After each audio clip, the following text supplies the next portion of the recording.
Bonjour, shalom, shalom, shalom, les enfants de Dieu, shalom. Que Dieu vous bénisse, vous qui avez choisi de suivre cette vidéo. Alors une chose je vais vous dire, je pense que ce soir, il y a quelque chose, ou encore ce matin, pour ceux qui vont suivre le matin, quelque chose Dieu va faire pour vous. Alors nous sommes à notre deuxième partie sur la Bible, dans le premier point que nous avions choisi de parler, c'est qu'est-ce que la Bible? En parlant sur qu'est-ce que la Bible, nous allons essayer un peu de remonter à l'origine. On va toucher un peu l'origine de la Bible, mais on ne va pas trop être dans l'origine de la Bible parce qu'on a aussi un sous-thème ou encore on aura notre titre, un autre point qui va nous parler sur l'origine de la Bible. D'où vient la Bible? Qui a écrit la Bible? Qui est l'auteur de la Bible? Alors bien aimé, la dernière fois j'avais expliqué, j'avais dit que depuis fort longtemps, le Seigneur avait déjà, lorsqu'il a créé Adam et Ève, il avait donné aux hommes, il avait donné à l'homme ce qu'on appelle par comment il devait vivre, comment il devait être sur la terre. C'est comme ça, lorsque Dieu a créé l'homme pour la première fois dans Genèse chapitre 2, le verset 7, lorsque Dieu a créé l'homme, la Bible dit, il souffla dans ses narines un souffle de vie et l'homme devint un être vivant.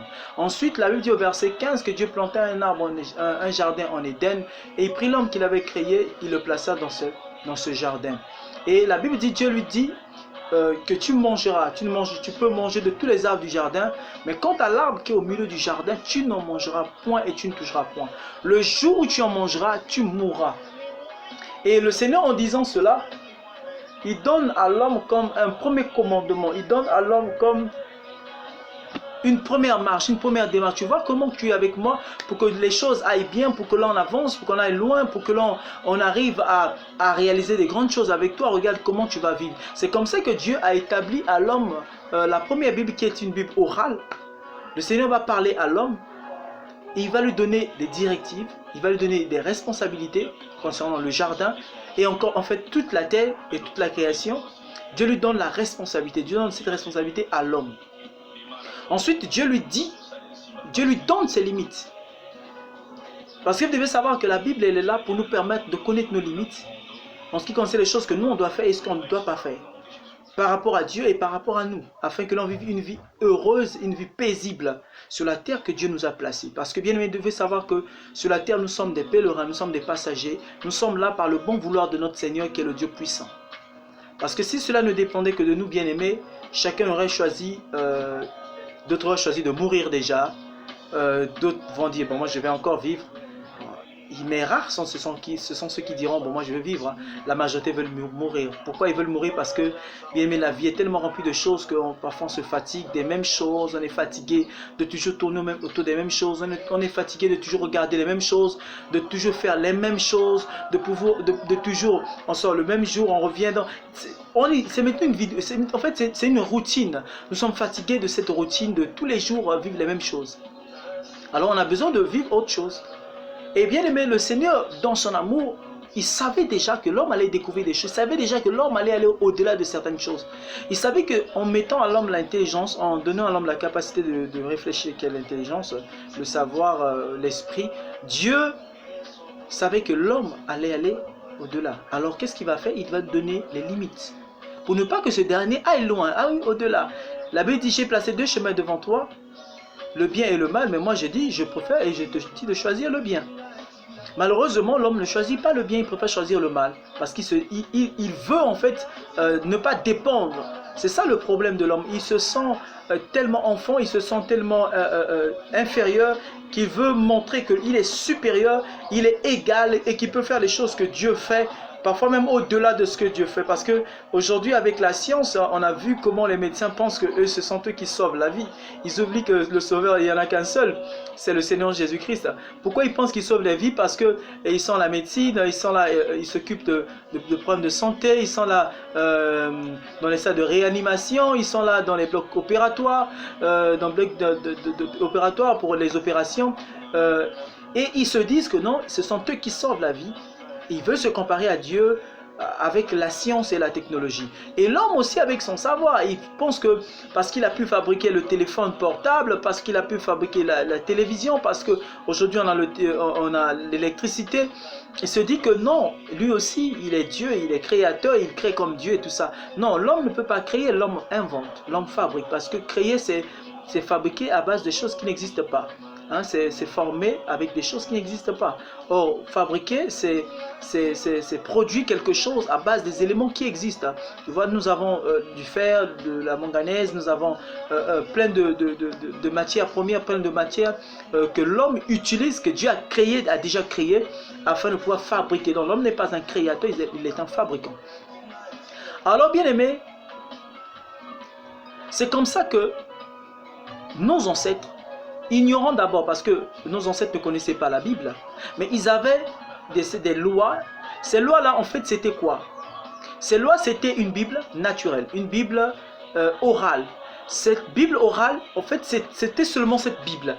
Mais comme eux, ils vivaient, ou ils étaient des peuples animistes, c'est-à-dire des gens qui croyaient en plusieurs dieux, en plusieurs croyances, en plusieurs choses. Ils croyaient en plusieurs esprits. Ils se disaient qu'il y avait chaque esprit derrière chaque chose et ils invoquaient par rapport à chaque chose un esprit donné par rapport à ce qu'ils avaient reçu comme héritage. Mais par rapport à la Bible, on va retracer comment l'homme est arrivé à invoquer, à être en contact avec ces esprits, à pouvoir communiquer avec eux. Eux aussi lui communiquent.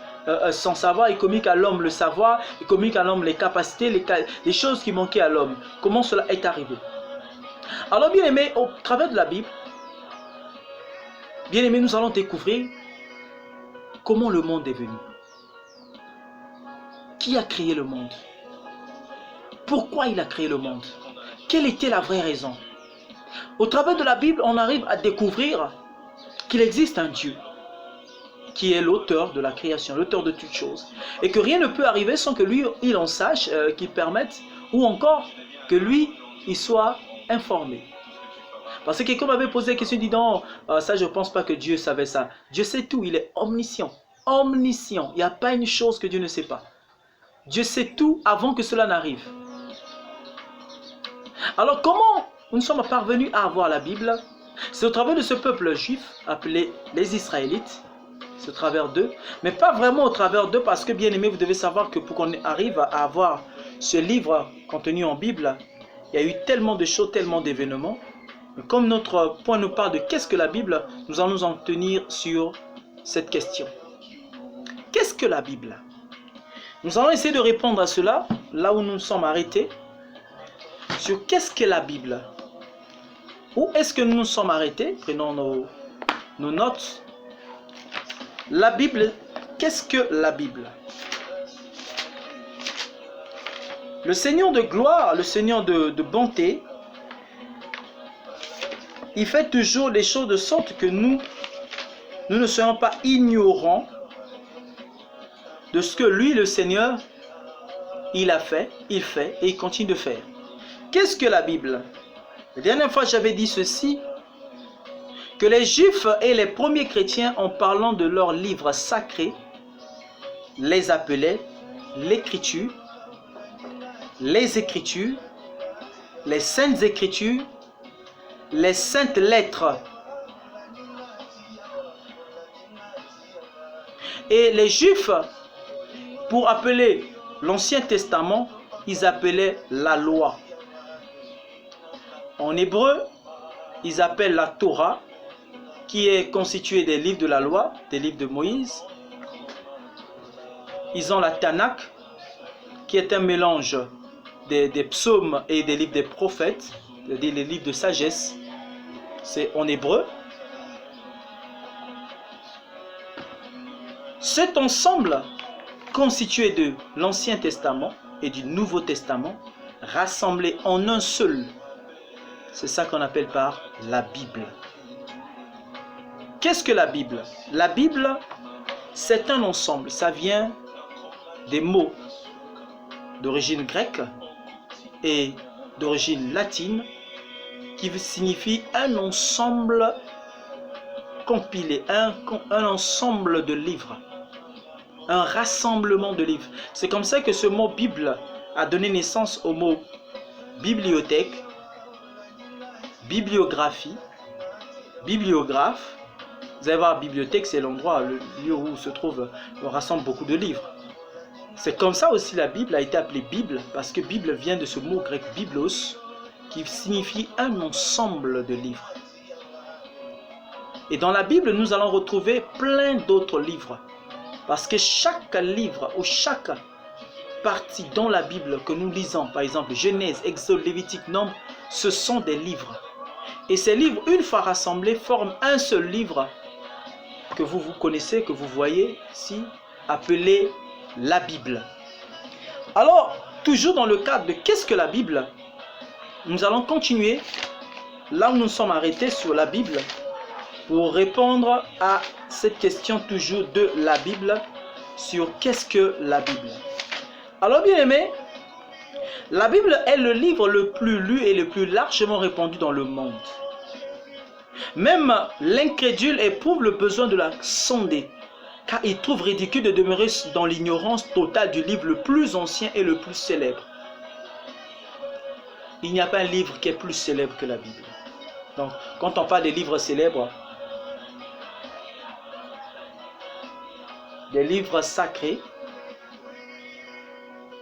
on parle de la Bible, le livre le plus célèbre de tous les livres qui existent dans le monde. La Bible est la pensée exprimée de Dieu. La parole de Dieu lui-même, par une transmission orale ou écrite. Orale, Genèse chapitre 2, verset 17. Écrite, Exode chapitre 32, verset 15 jusqu'à 16. Quand vous lisez là, vous allez voir comment Dieu a envoyé les anges pour qu'ils transmettent et qu'ils communiquent la loi. Parce que, bien aimé, Dieu a utilisé les anges pour la transmission de la Bible par des moyens, par des tablettes. Quand vous voyez par exemple Moïse est descendu avec des tablettes de pierre, c'était la Bible, la parole de Dieu. Mais ce n'était pas encore Bible parce que ce n'était pas encore rassemblé en un seul pour qu'on parle de la Bible. Donc quand on parle de la Bible, c'est en fait cet ensemble rassemblé de ces livres de la Bible, les 66 livres de la Bible rassemblés en un seul livre appelé la Bible. Alors qu'est-ce que la Bible encore? J'avais dit la Bible est la pensée exprimée de Dieu, la parole de Dieu lui-même par une transmission orale ou écrite de Dieu par ses saints serviteurs.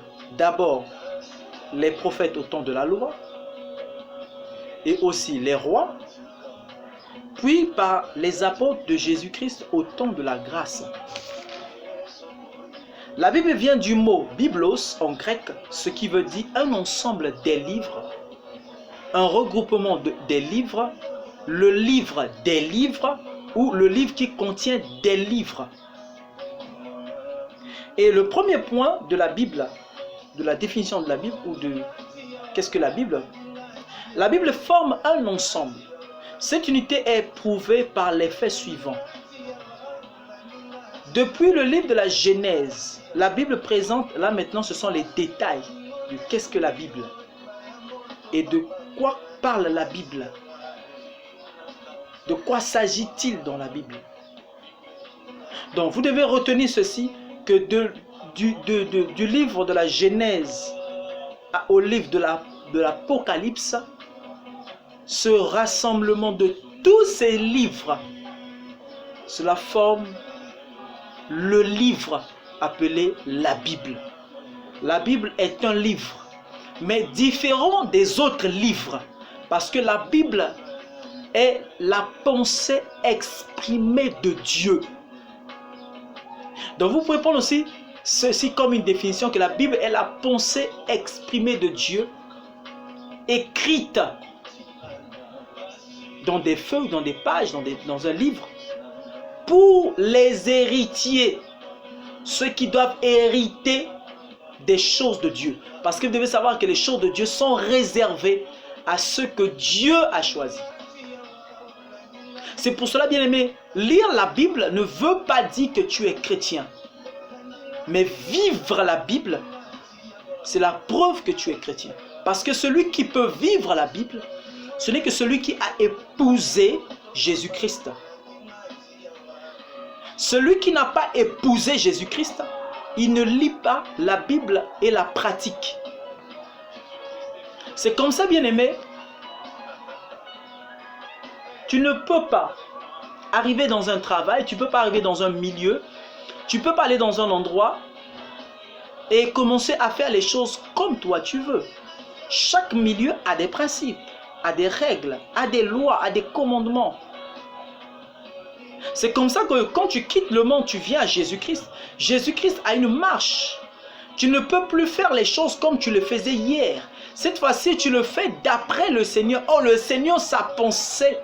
C'est ça la Bible, la pensée exprimée de Dieu. Donc la Bible est le seul livre qui regroupe tous les livres de la Genèse à l'Apocalypse. La Bible, c'est le livre sacré des chrétiens. La Bible, c'est le livre sacré des chrétiens. C'est pour ça un chrétien sans Bible, je ne sais pas ce que je peux te dire. Toi, chrétien sans Bible, je ne sais quoi est-ce que je peux te dire par rapport à cela.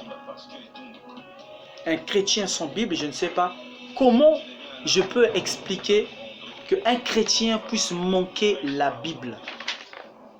Parce qu'aujourd'hui, il y a beaucoup de gens, ils sont à l'église, mais ils n'ont pas de Bible. Comment toi, chrétien, tu n'as pas de Bible? Comment tu peux expliquer ça?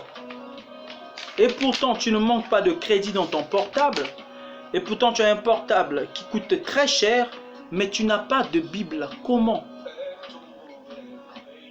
Alors, je m'étais arrêté, ou on s'était arrêté, sur les saintes lettres. Donc, on va continuer en disant ceci. Il était aussi désigné sous le nom d'alliance ou testament. Ainsi, on en distingue ou on en distingua l'ancienne et la nouvelle alliance, ou l'ancien et le nouveau testament. Donc si tu n'as que le Nouveau Testament, tu as une Bible, mais à moitié. Parce qu'aujourd'hui, il y en a plusieurs qui n'ont qu'une partie appelée le Nouveau Testament. Ils disent que moi j'ai ma Bible, elle est là, juste le Nouveau Testament. Il y en a d'autres aussi qui ont leur Bible, qui est aussi à moitié l'Ancien Testament. Mais bien aimé, la Bible ne doit pas être à moitié. La Bible doit être cet ensemble rassemblé. Mettons, la Bible a plusieurs versions. C'est là où quand on va arriver sur combien de Bibles existent-t-il dans le monde? C'est là où on va parler sur les versions qui existent, ces versions de la Bible qui existent, car il y en a plusieurs. Mais vous devez savoir que la Bible,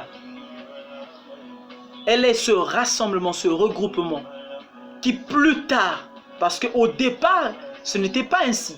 C'est comme ça si nous lisons par exemple le livre de Luc, Luc chapitre 4. Luc chapitre 4. Luc chapitre 4.